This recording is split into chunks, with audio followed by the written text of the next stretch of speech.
The 1992 Unlimited Hydroplane Circuit has been a victory tour for Seattle's Chip Hanauer. Piloting the Miss Budweiser after a year away from boat racing, the five-time national champion has captured 4 victories in 4 starts this season. And today, he's attempting to win in the Tri-Cities for the 5th time in his career. But the Winston Eagle crew has spent the last month retooling the U-10, and last year's drivers' champion Mark Tate is poised to defend his title here as the Thunderboats go deck to deck for the honor of taking home the Columbia Cup trophy. The 1992 Budweiser Columbia Cup is next. So far, winning 4 races out of 4 as they came into the Columbia Cup, and certainly a perfect day for them here today. We are live on the banks of the Columbia River from Lamson Pits. Dan Vien's joined by Jim Hall. And Jim, you've seen quite a few of these things. Usually the Columbia River, the site of some controversy, some excitement. Everything pretty much true to form today, though. Well, it went true to form just like our introduction. A perfect season for Chip Hanauer and the Budweiser crew, and it was true to form today. Actually, they couldn't have done really any better. The top qualifier, it won the Dash for Cash yesterday, and it had a perfect day on the Columbia River today, capped by an easy victory in the championship heat, although I know they're not thinking it's easy. Now, we did have some good racing, don't get us wrong. Some terrific racing for the second place all day long between the Winston and the Tide. We'll show you a lot of that as they went off and deck to deck today, and also some good racing in heats 2B. Pretty much a day, though, dominated, again, by the turbines. Well, and Chip Hanauer did experience some back problems, and it really made it tough for him to get in and out of that boat. The water in the first turn has been well documented all week. When all those boats get out there, it gets very bumpy, very choppy. Not only does it make it hard to keep the boat's attitude correct, it really puts the drivers through quite a beating, and Chip aggravated a back injury today and had to take quite a bit of therapy in between heats just to be able to get back into the boat for each heat. And I'll tell you, if you've been watching our coverage throughout the week, we've talked a lot about how that group of turbines right behind the Bud really consistently running each week and getting faster. The fastest group of boats ever to hit the water in any heat ever. All of the A heat boats were over 150 in qualifying, and you could really see that. A lot of battling behind Chip today. Well, and it was, and I say let's go look at boat racing. We got a lot to show you. We'll be back right after this with heats 1A and 1B.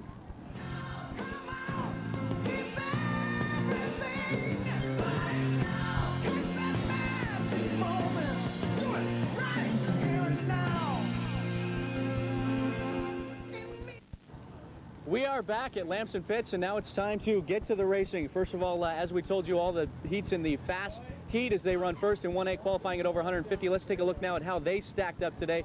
Of course, the Miss Budweiser in heat 1A, and also the Winston Eagle and the Miss Tide and all of those fast boats. And it was the Bud getting off to a bit of a poor start. Yeah, Chip admittedly after the heat said he didn't get a good start on this one, but boy, the acceleration of the Budweiser just shows perfectly in this heat. It was almost a replay exactly of the Dash for Cash yesterday, the way he overtook the Winston after the Winston got out really quickly. And the Winston would lose some power as the race would go along and fade back in a hurry. Well, the Winston, the defending champion, just admittedly had some acceleration problems throughout the week, tried all kinds of different combinations, but just couldn't find that magical one. So it would be the Budweiser rolling to an easy victory, and afterwards Chip Hanauer said things were pretty status quo except for a boat that happened to leak out into their lane, and we'll get some reaction from Chip coming up as we show you him running away with heat 1A. Who was in lane 2, followed very closely by the inside still the Tide with George, and on the outside is the Winston. There goes the Budweiser, lap number 1, a speed of 148. Momentarily they're in the west turn, the upper apex. Here they come, the Budweiser swinging around Chip Hanauer, and on the inside the Tide got a good inside one there, and the Budweiser comes across the start and finish line with a flag at 139. Here comes the Tide at 141 in second. Okay, Chip, it looked a lot like the Dash yesterday. Winston got out quick on you, and then you got him in the first turn. Yeah, I've not done a very good job at the starts here lately, so hopefully I can get that turned around. Boat's really responding well. Boat's doing good. No problems as of yet. Patrol boat, problem with that drifting out on the course. Did you have to avoid him? I had to move over to make sure George and the Tide had room to get around him, but he was out there a long ways. You couldn't see the entrance pin because the patrol boat was out in front of it. Did you expect to see Mark in your rearview mirror and not George? No, after watching Tide all week, I could tell they're real fast. Okay, Chip Hanauer, winner of Heat 1A. We're going to go to Jim Hall now with George Woods, who came in second. With George Woods Jr., the second-place finisher in Heat 1A, kind of an exciting start, a little bizarre start. Yeah, it was a little bit there. We coming down to the start line. I think one of the patrol boats came out of the infield to pick up a little chunk of wood in my lane. which, you know, I think is great, picking up the wood, but at the same time, we're coming at them at 200 miles an hour. I don't know probably who of the bigger thrill got, the guy in the boat or me and Chip both trying to figure out which way we were going to go. But all in all, we moved out a little bit to make sure there wasn't going to be a problem, and he slid back in there, and the race went on, so it wasn't a problem. Both boats in good position. After that, it would be Heat 1B, the slower boats highlighted by the Miss Rock and the American Spirit. And in Heat 1B, Nate Brown, the rookie driver in the KISW Miss Rock, a boat that most people aren't used to see running fast, but it was a turbine. And let's take you now, show you some highlights of Heat 1B. As he would be faced off with Mark Evans, who always likes to run hard. He says he has to take it easy during qualifying, but he likes to run hard in 2B, and we'll show you pictures of that. Coming up, it would be an easy victory, well, in 2B for Nate Brown. He just ran away with it. Well, Nate Brown, the rookie driver in that Miss Rock boat, is not the Miss Rock boat that a lot of people are accustomed to seeing on the water. It is a boat, a turbine boat that runs very good, and they had some good racing between the American Spirit and the Miss Rock. The American Spirit had to try a bunch of different combinations throughout the day, and as you can see, he gets out to a pretty good start, but just turned out he didn't have the horses. Well, Nate Brown, that KISW boat ran real well pretty much all week and seemed to improve as the week went along. And Mark Evans with the American Spirit, boy, what a character. And he really, they put on a good show in these 2B and 1B races on the quote, slow boat heat. Yeah, they really did, and he really got faster as the day went along. And you're right, Mark Evans, one of those kind of guys that just really has a lot of fun driving, but he just doesn't have the money to be able to stand on it every time out. Well, these slow boat heats, it's kind of a misnomer because a lot of these turbines that are running 135 to 140 get put in that heats and the slower boat heats. And boy, Nate Brown really proved his worth today. Brand new boat. The KSW crew once again did an excellent job getting the thing in the water. The boat ran really well that heat. You know, we had a few adjustments before that heat, and we went in the right direction. So we're kind of lucky. But I got to hand it to the other guys competing here this weekend. We're in the B flight, and the KSW crew should understand that we're in 6th place right now. So we've got some more work to do to get going faster and faster. But it's really fun to go out there and win a heat. Nate Brown, winner of Heat 1B. We'll show you 2A and 2B when we come back. Stick around. We're covering Columbia Cup 1992. Come on back. What are you waiting for?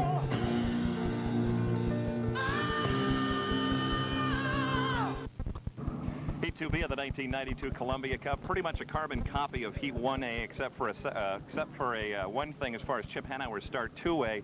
Hanauer got a great start and again was able to outdistance the Tide onto his left and the Winston Eagle to his right. Let's take you now to the Heat 2A here on the Columbia River early this afternoon before a nice, warm Columbia River crowd. Hot day today, and again, hot racing into turn number 1 that Chip Hanauer said after the race has become the roughest turn that they race all season long. Well, and one notable absence also in Heat 2A was the T+. Expected to run very well. It qualified at about 154 this weekend, but they blew a gearbox in the first race, so they were gone, and that left a little skinnier field. Well, it did, and as the Budweiser likes to say, nothing beats a Bud, and today nothing did beat the Bud. And Chip Hanauer had a good race today, although the back problem did surface. That's right, it did, and but afterwards, Bernie pretty happy with the way things were going. That's Budweiser. Not pushing out the Winston a little bit, is he, out to the outside? Well, that's his race course. He's so far ahead of him that he can do anything he wants to do, and he wants to be sure to give Tive enough room. We don't want to give anybody any reason to think that he's not staying where he belongs, but when you're that far ahead, it's your race course. Chip is making you go a lot farther than he's making George go. Obviously, George on the inside, but he's pushing out on you a little.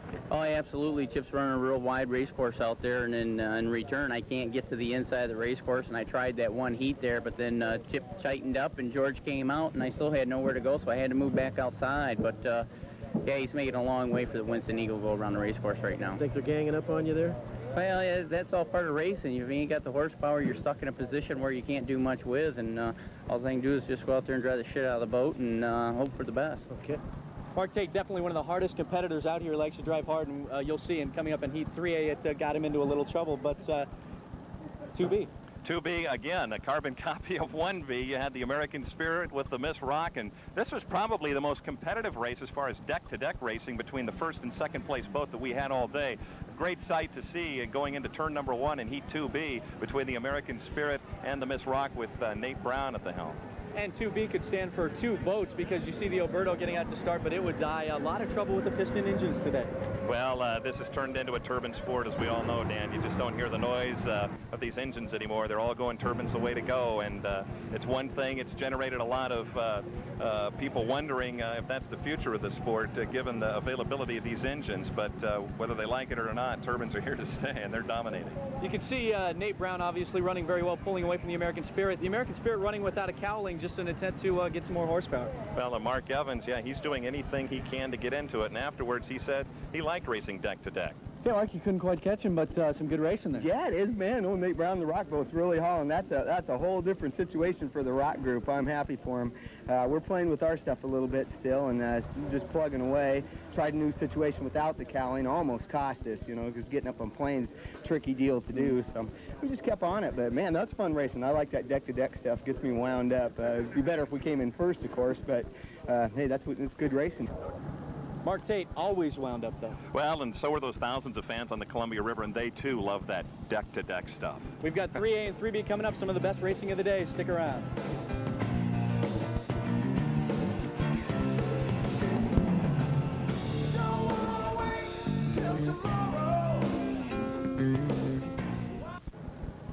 Welcome back to the Columbia River. We are covering Columbia Cup 1992, and Heat 3A brought, for a moment anyway, some good racing between the Winston and the Bud. Mark Tate really went for it, but he had some problems, as you'll see, and then the back problem started taking its toll on Chip Hanauer. Well, as they went into Heat 3A, again, this water was pretty choppy, as you can see. The Budweiser doing a little dancing as it came out of turn number 4, but Chip Hanauer experienced a lot of pain. He aggravated a back injury, and if you can see, as he gets out of the boat, he looks a little bit woozy. He injured that boat, he injured the back yesterday, actually, in the Dash for Cash, and that really bugged him. He got a lot of treatment in between heats today. It's actually a lingering injury. He said he did it in Miami originally in the Dash for Cash yesterday. Just the rough water banged it around, and that hurt him. And Mark Tate tried to make a move on the first turn, tried to dip inside the Bud, got washed down, and that ended his heat. And here's Steve Woomer to talk about what happened.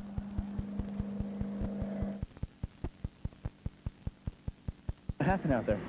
Well, he was going for it, and you know, he had to get inside Budweiser because they were leading us on a tour of the shoreline. So, and the boat was running, you know, better than it had been running. So he tried to cross over the inside, and then, and of course, Chip tightened it up. But then coming out of that corner there, he blew an engine. So you guys have tried a bunch of different combinations trying to get that extra horsepower today. Got a couple hours now to get ready for the final. What are you going to do to the boat?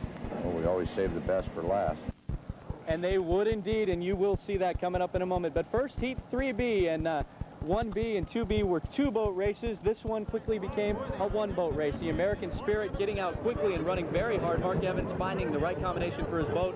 Nate Brown on the inside lane, and then his heat would end in a hurry.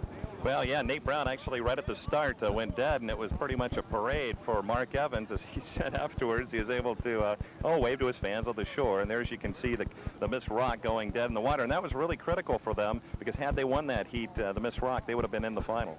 He was really cruising, and he was on his way to being in the final, obviously, and running some pretty good speeds, mid-140s, but he would have to go into the last chance heat against the T+, and so it would be Mark Evans with an easy victory. He would wind it down to, about 120 miles an hour and coast in from there. Well, they did, and of course, the key is to get into the final, and Nate Brown did get into the final based on the last chance heat, but it turns in, as we all know, hydroplane racing is a bit of a race of attrition here, and today there was some attrition on the river, as you can see, just one boat finishing that heat. And the last chance, really a chance also for the T+ to get back. They fixed the gearbox problem. They finished Heat 3A. They got into the last chance heat, and he really ran away with it. He beat Nate Brown pretty good. And they were, of course, gearing up for the final with Steve David, and they ran over 150 during qualifying. So very fast final, as we can see in a bit. And we will have the final heat in just a moment. So come on back. We have a lot of great racing. Reactions from the winners. Stay around.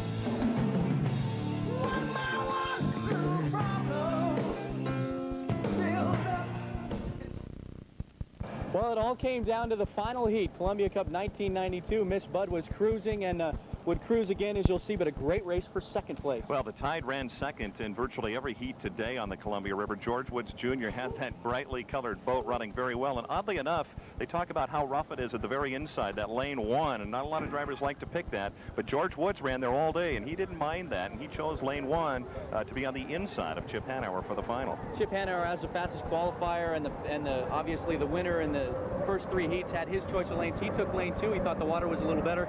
George Woods took lane 1, and it would be the Winston and the Tide, the 2 brightest boats all day, and they would go deck to deck, and the lead would change hands 6 or 7 times in the final as they had to put on a great show. And that is, you've got Mark Tate, the defending champ, and we all know that he likes to really push it, as does George Woods, and they really did some good dueling. And of course the key for Chip Hanauer was to just keep it going. They had to do about 3 or 4 parade laps before they finally got the flag to get started, and that obviously took a toll on Chip's back, but it also made the water a bit more rougher going into turn 1. I'll tell you, the Bud crew hasn't had much luck on the Columbia in past years, but Bernie Little was extremely happy today. Well, Bernie Little loves to kiss the Columbia River, as he will say it. How was that? A little better luck on the Columbia for you? Wow. Oh, I kissed the river this morning. Man, I'm glad I did. He's a tough kid, I'll tell you. He's a tough kid. Boat just ran great all day. Yeah, it really has.